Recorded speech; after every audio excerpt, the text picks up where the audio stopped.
New year resolution తీసుకొని ఉంటారు, 1 yearలో నేను బైబుల్ కంప్లీట్ చేయాలి, లేదంటే 6 monthsలో కంప్లీట్ చేయాలి. 99% కంప్లీట్ చేయరు. I right? కంప్లీట్ చేయరు. ఏమవుతుంది, అసలు వాక్యమే చదవరు. సో అన్ఎక్స్పెక్టెడ్ గోల్స్ పెట్టుకోకుండా కనీసము ఆదివారము చెప్పే వచనాలైనా పరిశుద్ధాత్మ సహాయముతో నేను అర్థమయ్యే విధముగా అది నేర్చుకోవాలని మనము ఆశిద్దాం. ఈ సంవత్సరంలో ఈ కొన్ని వచనాలు, ఈ 2-3 వచనాలు, లేదంటే మ్యాక్సిమం ఒక 10 వచనాలు మీకు ఆరాధనలో ఇవ్వబడతాయి. ఆ 10 వచనాలైనా మనము ధ్యానించి దానిలో ఉన్న సారము తీసుకొని ఉంటే, మీరు 1 yearలో బైబిల్ కంప్లీట్ చేసిన దానికంటే ఎక్కువగా ఒక్క వచనం మీద ధ్యానం చేయడం ద్వారా ఎక్కువ లాభము కలిగే అవకాశం ఉంటుంది. ఆమేన్.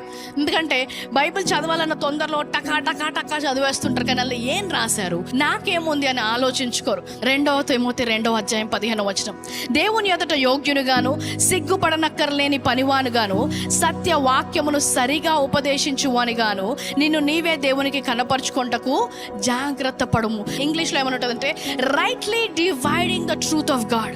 ప్రతి వాక్యాన్ని కూడా సరిగ్గా విభజించి మనము అర్థం చేసుకోవాలంట. నేను ఇందాక చెప్పిన ప్రకారము ఈ సంవత్సరంలో ప్రభువా ఏ వచనము చదివినా, ఏ అధ్యాయము చదివినా కూడా సత్య వాక్యమును సరిగ్గా నాకు నేర్పుము అని.